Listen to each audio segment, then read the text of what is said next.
Good morning to all of you. It's 11 a.m. Here in Sri Lanka on the 27th of January 2021. Greetings to all of you who watched part 1 and 2 of my real life testimony. This is part 3, which I'm going to start right now. I have made some notes this time because it's very difficult and painful for me to tell you this, the part 3 of my testimony. So please follow carefully. In 2012, when I released part 2, my mom was gravely ill. She had been taken several times to Singapore by my elder brother, allegedly for treatment for whatever condition she had. I was not told anything about what was going on as to why she was being taken and what sort of treatment she was receiving. My brother had said that his son is allegedly a doctor, was a doctor at that time. I had no such information about him being a doctor. When I checked, I could not find any evidence that he was a doctor. On the 4th of July 2012, my mother passed away after suffering for many months from a lung condition. Actually, it's called pleural emphysema. That's a very deadly disease which infected her lungs, and she passed away after suffering immensely. After she passed away, things continued the way they were as I had explained in part 2. My biological father continued to treat me as if I don't exist. My brother and sister also treated me in the same way. Birthdays came and went, nothing. Not even a call, not a card, nothing. Christmases came and went, same story. Not a wish from any one of the three of them.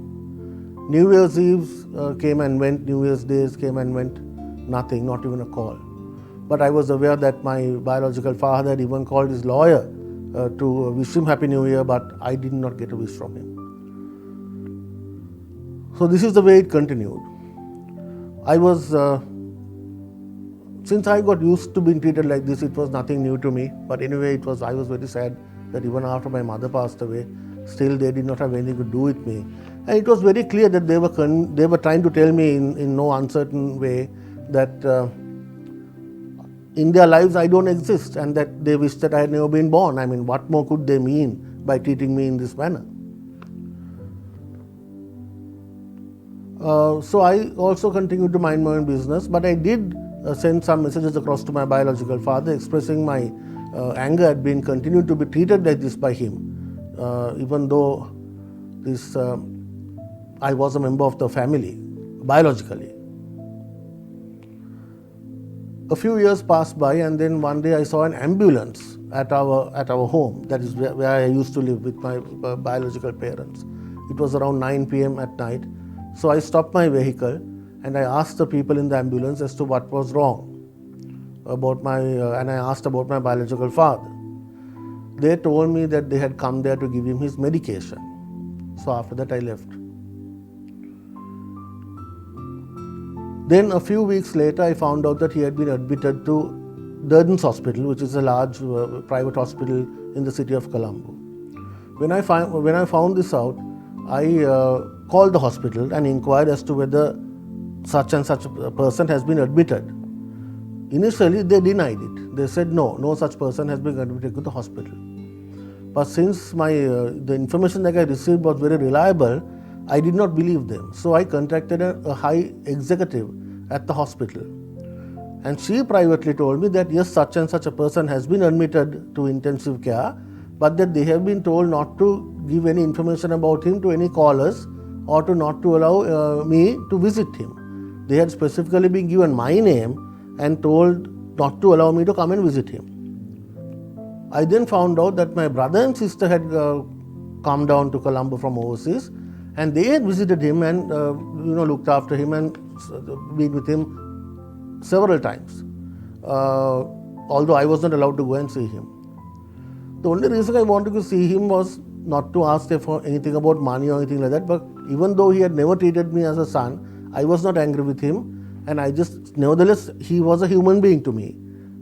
though he neglected me. And I just wanted to go and see if he was okay, because I had nothing against him. I had forgiven him for all the things he had done or not done, and that's all I wanted to do. I just wanted to go and visit him. After that, he had been taken back to our ancestral home, and he was there. While he was there, on 2 occasions I tried to go there to visit him, but I was denied entry.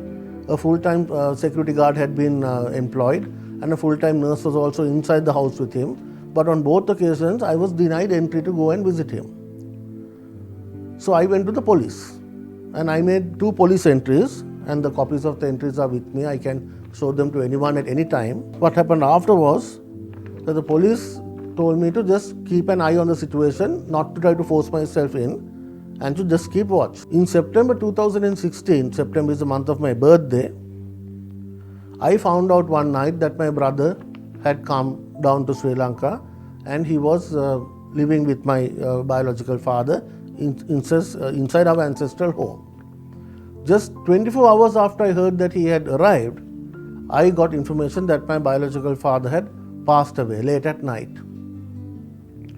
I received this information at 8 in the morning the following day. When I heard this, I was in shock, because I had been denied permission to visit him. I had been denied permission to visit him in the hospital, and everything was being done in secret. My brother and sister never communicated with me about anything regarding his health. They had no contact with me whatsoever, in the same way as it was with my mother. My mother also had died under very mysterious circumstances. So when I found out that this brother had come in the night, and that my dad had passed away just a short while after that, I went and made the police entry saying that I was suspicious about my biological father's death. When I went to the police station and told them that I had received information that my biological father's remains, the dead body, had been taken to a funeral parlor, I informed this to the police. The police immediately called the ancestral home, my ancestral home, where my biological father had at that time allegedly passed away, and the full-time nurse denied any knowledge about it. She lied. Then when the police asked for my brother and as to whether he was in Sri Lanka, again the nurse lied, saying that she had no information or that she does not know anything about my brother's visit to Sri Lanka. Then the police called the funeral parlor. The funeral parlor also denied that Mr. Roach had been taken to the parlor. They also lied to the police.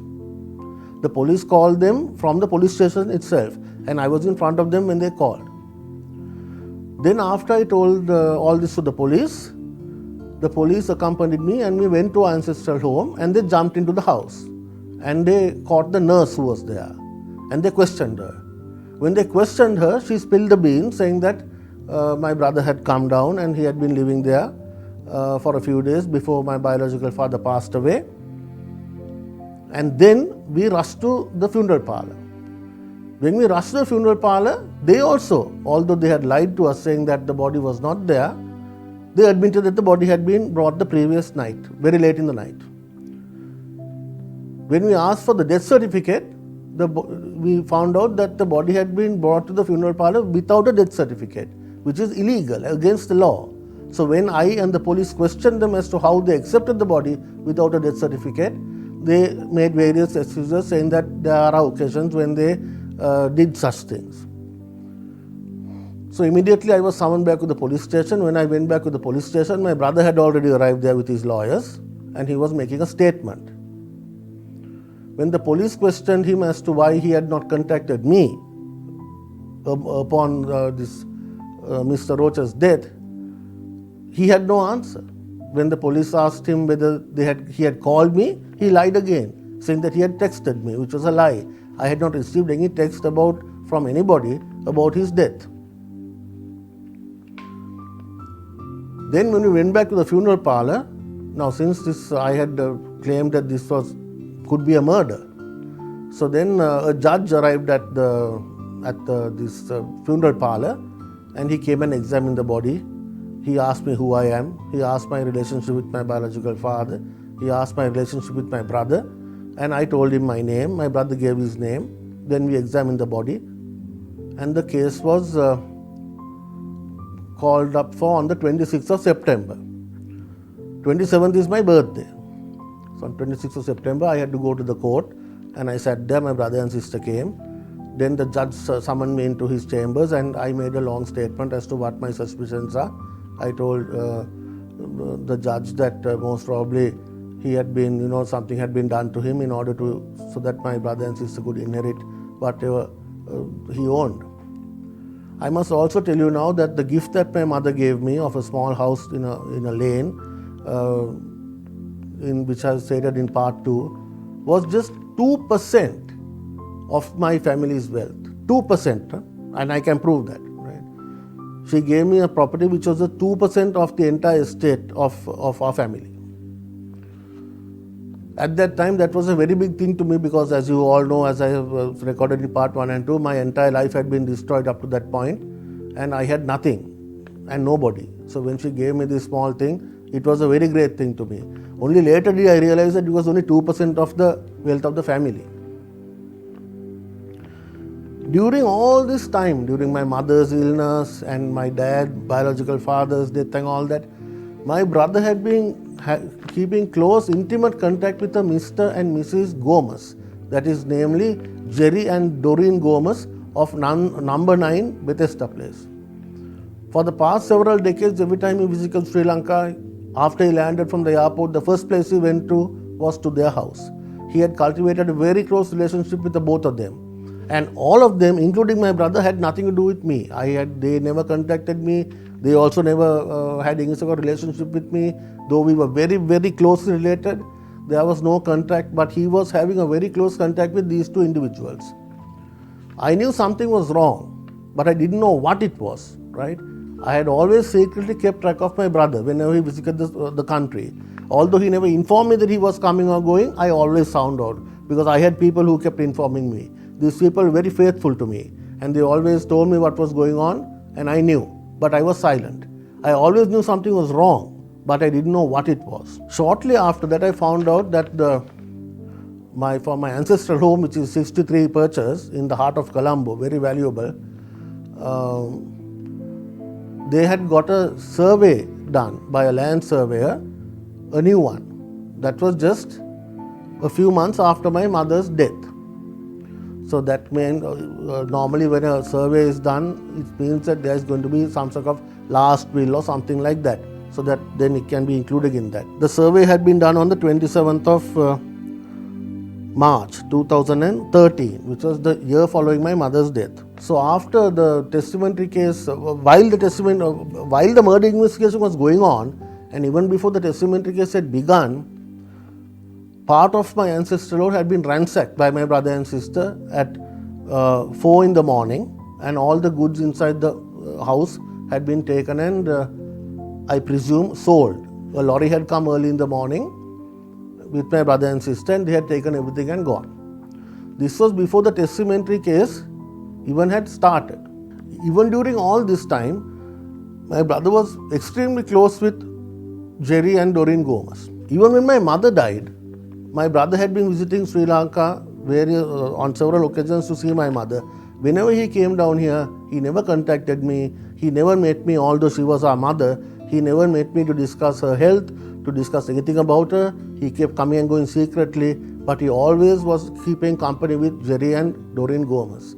One day when I went to the hospital to visit my mother on the hospital bed, I spotted my brother in the corridor, and he was standing very closely and having a very close conversation with Doreen Gomez.